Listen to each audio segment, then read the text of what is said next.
Habari yako? Poa sana. Unaitwa nani? Mimi naitwa Abraham. In the quality section KCC. Okay, so maybe Abraham unaweza ukatuelezea hapa KCC. Okay, general, wacha kwanza tujue hii KCC ni nini? Si KCC ndio it's the new Kenya Commercial Creameries. And ilikuwa parastato but it's a parastato ambayo imeshikiliwa na government sahi na kuna very many changes kulingana na venye umesikia Ruto akichange.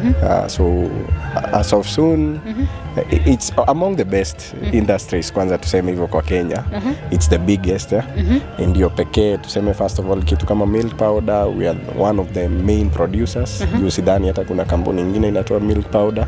So especially kama sisi wenyewe kuna many factories, there are 8 branches but kwenye sisi tumetoka Kiganjo tuna deal na hiyo milk powder specifically. That's our main product. No, it's not the main product, the main branch kuna moja Nairobi but sisi tuna deal mainly na milk powder. But we have a lot of products as you can see but our main product kwenye nimetoka sahi Kiganjo we deal with milk powder. Haya, sasa kulingana na field yako nimesikia ukisema yako ni ya kama tumefanya sciences, a lot of sciences but for me specifically I've dealt with industrial microbiology and biotechnology. Hiyo ndio nimesomea, hiyo ndio undergrad. So kulingana na whatever umesomea na kulingana na slot ama department yenye huko, so leo unaweza ukatufunza nini kwa hii show ya 2024? Okay, na kuanga in charge of the quality department. Sisi ndio tuna regulate maziwa from the reception to consumers wafikiwe nayo. So mi kazi yangu kwanza ni kuangalia kutoka the raw materials, naangalia the raw milk itself and also the products themselves tunaangalia ndio zifikie kwa mkulima zikiwa quality substances. Okay, na hiyo unaweza ukatueleza hiyo process ya kukagua maziwa and to ensure kile ambacho mkulima ameuza ni quality product. So can you explain to us hiyo process venye inakuanga? Na nitaeleza a few of the tests we do. Si zote ningeweza kuja nazo because this is not a full lab. But I can explain a few that we do. So let me get started. Okay, sawa. So our first test, the main first test, we call it organoleptic test. Organoleptic. Organoleptic. It just means you use your organs. So the first organ you use ni mapua. You smell the milk. When you smell the milk, you smell for off odors. You smell for any other odor that shouldn't be in the milk. It could be an adulterant. Some people even put petrol and other things. So you first of all smell for those off smells. So also another off smell could be the rancid milk.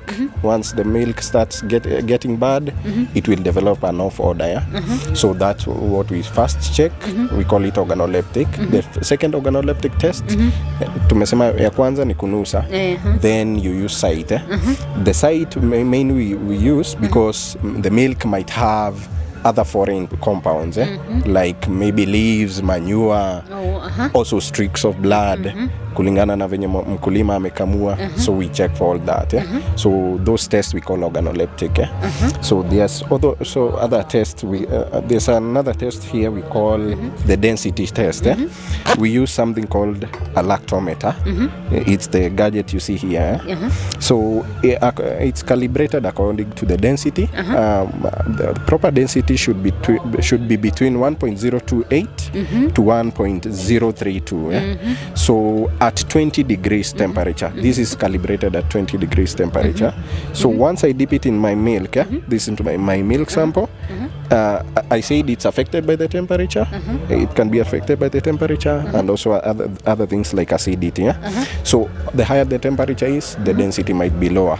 So that's why I say this is calibrated at 20 degrees. So how it sinks and how it floats tells me the density of the milk. So if the milk density is too low, you'll find the lactometer will almost completely sink like that. If the density is tuseme abnormally high, because you might get abnormally high density because of the adulterants we said, what people put in the milk. It could be starch, could be fats. There's a lot of things people put. So that's why we check between that range. So if it's between the range between 1.028 and 1.32, that milk will accept. So those are our where were we? We finished about the density. We've said about how we measure the density. So there's another test here. This we call it an alcohol gun. You see, it kind of resembles a bunduki. Gun. Yeah, but so in the first hole, it will take 1 ml of my milk sample. So inside this, there is 80% of alcohol, 80% isopropano. So once I tip it like this at an 80-degree angle, remember this milk has stayed in this open area for a long time with the temperature being high. I want you to see how bad milk looks like. So once I dip in the milk like that, I'll just tip it over and it will release 1 ml of my milk sample and 1 ml of my alcohol. If I see any coagulation after doing this, you swirl for 30 seconds. If you see any coagulation like that, it says the milk is alcohol positive. We call it alcohol positive. It means that the proteins in the milk are compromised. So it means the milk has started going bad. So you automatically reject this kind of milk. So that's one of the things we reject. We call this an alcohol test. So it helps us determine the protein stability of the milk. So it can be affected by many things. The mineral composition of the milk. It changes maybe according to disease, how the milk has stayed for the temperatures.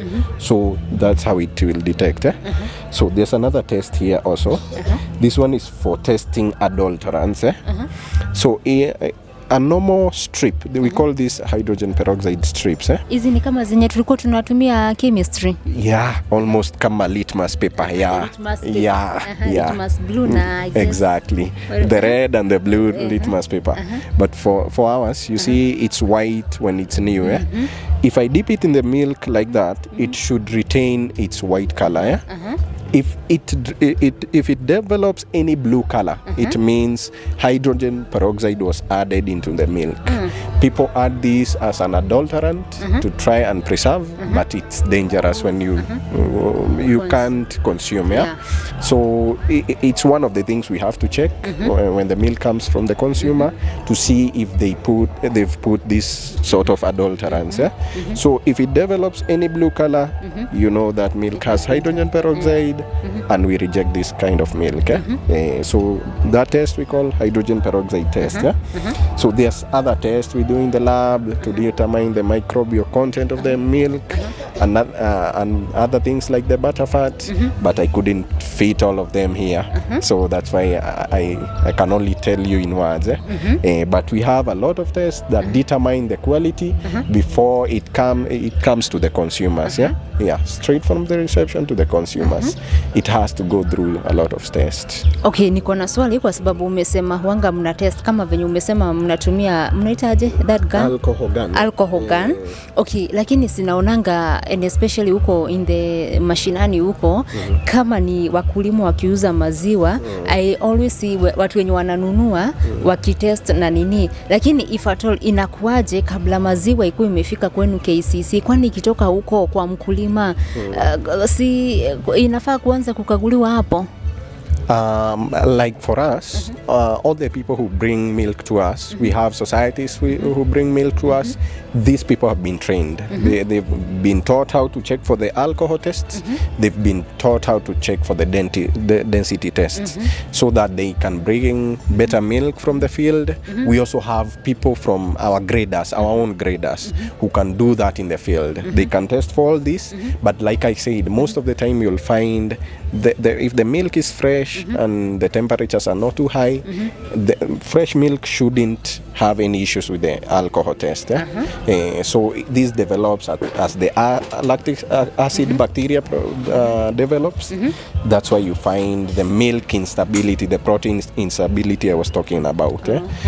So In the morning the milk is mostly stable. Kama wamekamua the same day, utapata ikiwa stable.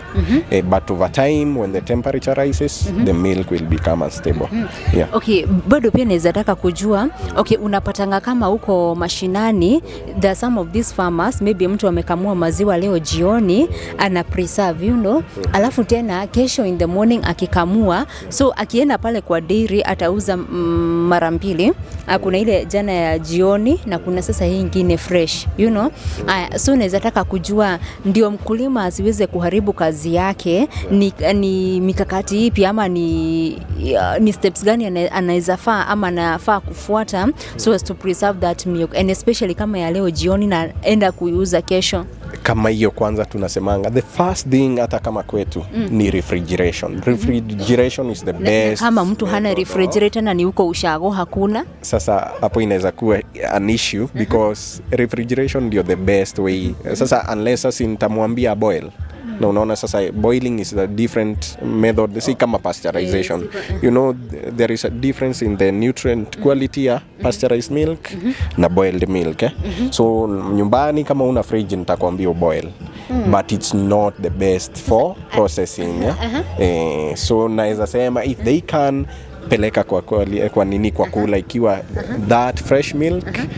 If you can't, then boil ama utafute njia zingine. Na wale wenye usiweke peroxide. Na wale wenye huanga wana dip kwa nini? Sasa kama nimekamua kwa ndoo, then atafuta sufuria yenye iko na maji baridi and then I dip my milk hapo, ati ndio niende nikauze kesho. Yeah, it can work as long as you try to maintain the temperature low. So umesikia isipite, ikiwezekana isipite 6.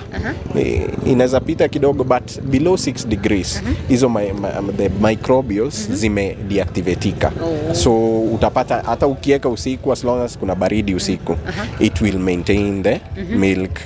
Bora isipite 6 degrees sana. The milk will stay stable.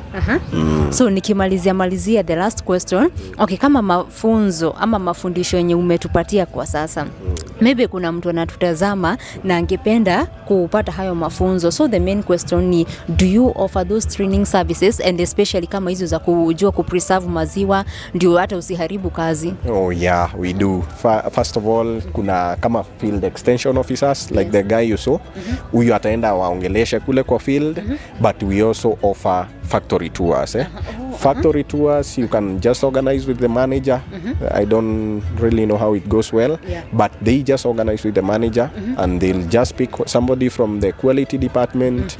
They can show you around the factory, telling you about all the processes that go in there and how to preserve your milk. If you have any question, we are ready to answer always. Okay, so your training kuna malipo ama ni siku inakuanga tu umepangwa wakulima kujeni tuwafunze? Hapo siko sure vizuri. Acha nisijaze juu siko sure vizuri, but I know they do come. Wanakujanga even students. Unajua tunataka around your future yetu.